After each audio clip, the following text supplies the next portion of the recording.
There is a woman at the center of the greatest civil war in Westerosi history, a war so catastrophic its flames choked the skies and crippled an empire. Her name, Rhaenyra Targaryen. If power in Westeros was forged by fire, then she embodied both its promise and peril. In Fire and Blood, her story is painted in shades of gray.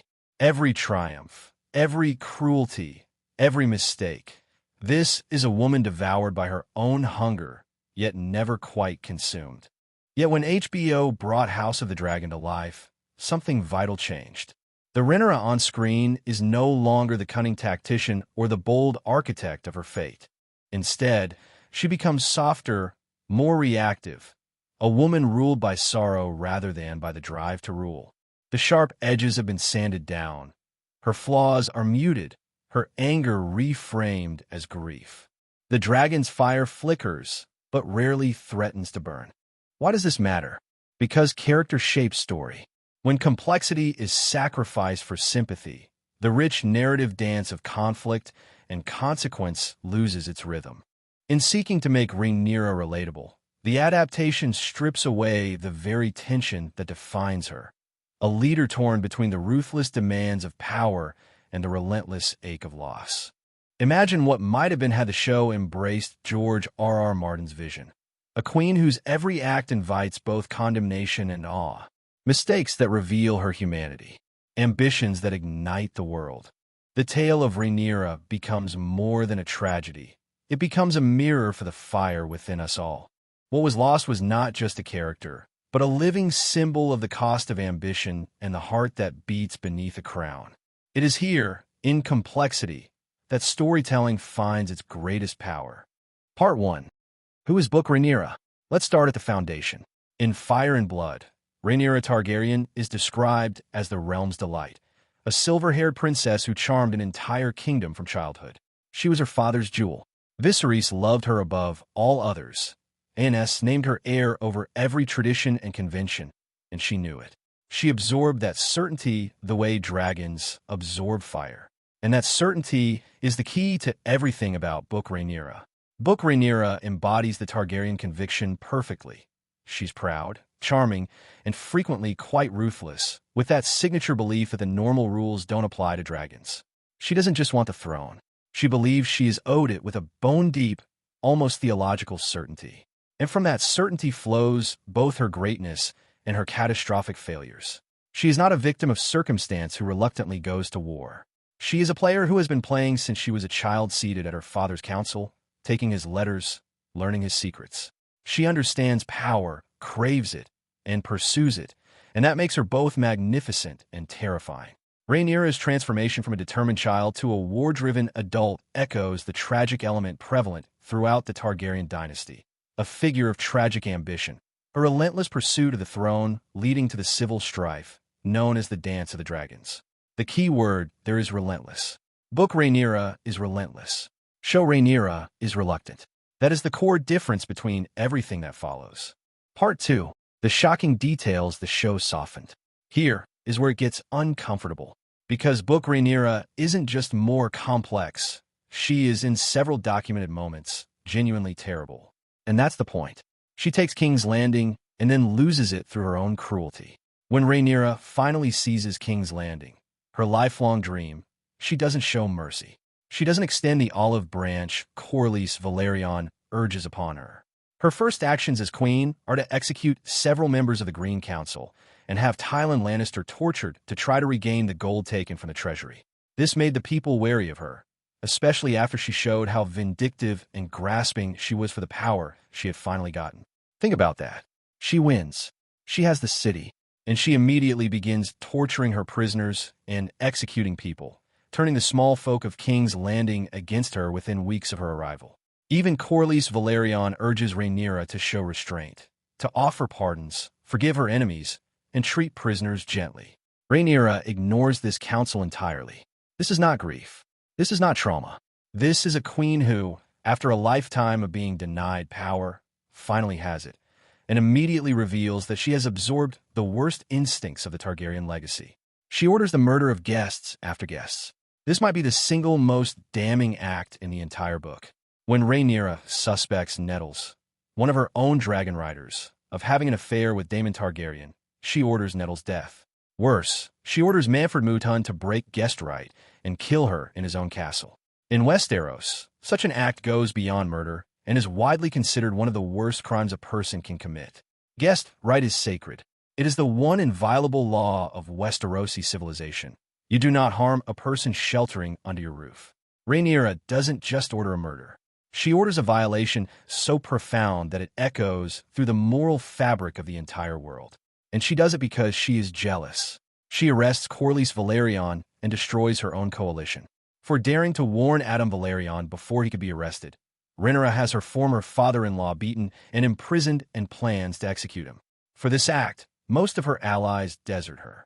When it became known that Lord Corlys languished in a dungeon under the Red Keep, Velaryon's soldiers began to abandon her cause by the hundreds. She loses more than half her personal army in a single paranoid act. This is the tragedy in its purest form. Rhaenyra doesn't lose because the Greens were stronger. She loses because she destroys herself. Her pride, her jealousy, her cruelty, and her refusal to listen to counsel. These are what bring her down, not external forces. She may have ordered Helena's murder. Popular belief in Westeros is that Rhaenyra ordered Helena's murder. Helena, who was beloved by the small folk. Her death turns their dissent into outright fury and becomes the breaking point for Rhaenyra's rule. The beauty of Fire and Blood's unreliable narrator format is that we never know for certain. But we know what people believed, and we know the consequence. The small folk of King's Landing erupt in riots against her. The woman they once loved as the realm's delight becomes something they turn on. Part 3. The Psychology of Book Rhaenyra. So what is driving all of this? What is the interior life of this woman?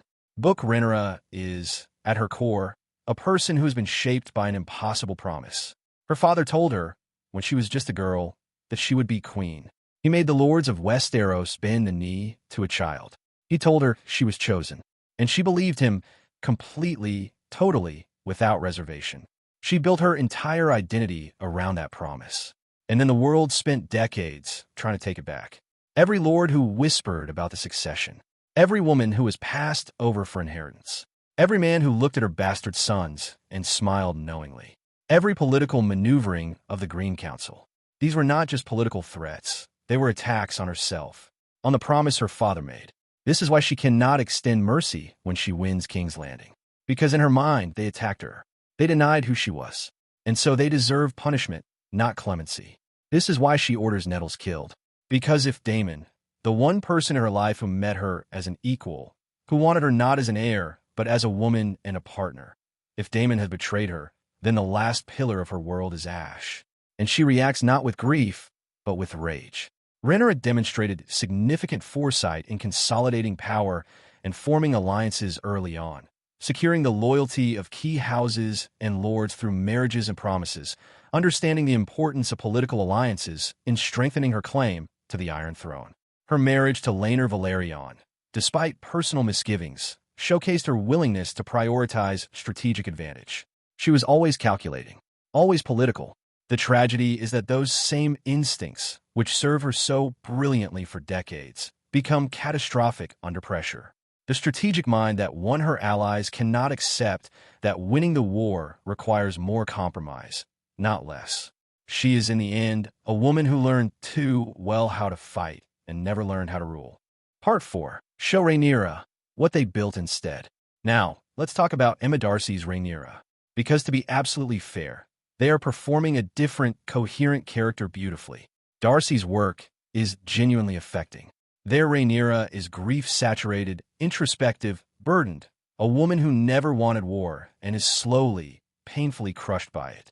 Showrunner Ryan Condal centered the story around Rhaenyra and Alicent as two powerful women at the forefront of a terrible civil war, coming up as friends, breaking apart as foes, a compelling arc that the show executed well in its first season. And credit where it's due. The choice to deepen the Rhaenyra-Alicent friendship and make their fracture the emotional engine of Season 1 is a genuinely bold adaptation choice that produced some extraordinary television. But here is where the divergence becomes a problem. The show gives us one brief glimpse of the old, book-faithful Rhaenyra in Episode 7 when she's willing to sacrifice Targaryen bastards to find dragon riders. But even this moment of Targaryen ruthlessness gets walked back almost immediately when she tells Corlys she thought the knowledge of new dragon riders would deter the Greens from pursuing the war further. This constant second-guessing feels very unnatural for a true Targaryen whose house words are fire and blood. The show Rhaenyra is reactive. Things happen to her, and she responds. Book Rhaenyra makes things happen. She is the engine of events, not their passenger. And perhaps most controversially, in Season 2, the show turns Rhaenyra and Alicent from rivals into allies, going directly against the text. This is where the show starts to lose even sympathetic reviewers, and where George R.R. Martin himself publicly criticized the adaptation, opening up a rift in this fandom. Part 5. What we could have had. Imagine a different show, one that trusted George's vision. Imagine a Rhaenyra who, when she takes King's Landing, gives a chilling speech about justice and retribution, and then delivers on it, ordering executions that are lawful by her reckoning and horrifying by ours. A queen we can see the logic of even as we wince at the cost. Imagine a Rhaenyra who orders the death of Nettles in a scene of white-hot jealousy, and the audience watches in stunned silence as she violates everything she claimed to stand for, all because she cannot bear the thought of Daemon choosing someone else. Imagine a Rhaenyra who arrests Corlys, and we watch her allies bleed away from her, not as a tragedy she didn't see coming, but as a tragedy she chose because her pride wouldn't let her do otherwise. This is the Rhaenyra of fire and blood, a woman who is the hero of her own story in the most complete, complicated Shakespearean sense. She is Lear, and she is Macbeth. She has the crown, and she loses it to herself. The question Martin's book forces on the reader is almost unbearable. Was she right? Did she deserve the throne? Yes. Did the succession crisis justify the war? Perhaps. And did she then squander everything she bled for through cruelty, paranoia, and pride? Also yes. That is the dance of the dragons as Martin conceived it. Not a story about a good woman and bad men. Not a story about a peaceful queen undone by a warmongering faction. It is a fascinating story of primogeniture, backstabbing, love, and dragons. Salacious and twisted in the way that real history often is, but that sanitized retellings downplay. In conclusion, the Rhaenyra of House of the Dragon is a woman the audience is meant to root for. The Rhaenyra of Fire and Blood is a woman the reader is meant to understand, which is far more difficult and far more rewarding. She is brilliant, and she is flawed, and she is monstrous, and she is right, and she is wrong, and all of that at the same time, in the way that only the most extraordinary literary characters can manage. What the show gave us was a protagonist. What the book gives us is a tragedy. And the difference between those two things is, ultimately, the difference between a very good fantasy series and something that might have been genuinely, historically great television. The dragon was there all along. They just chose not to let her breathe fire. If you like this video, like and subscribe for more, and as always, thank you for watching.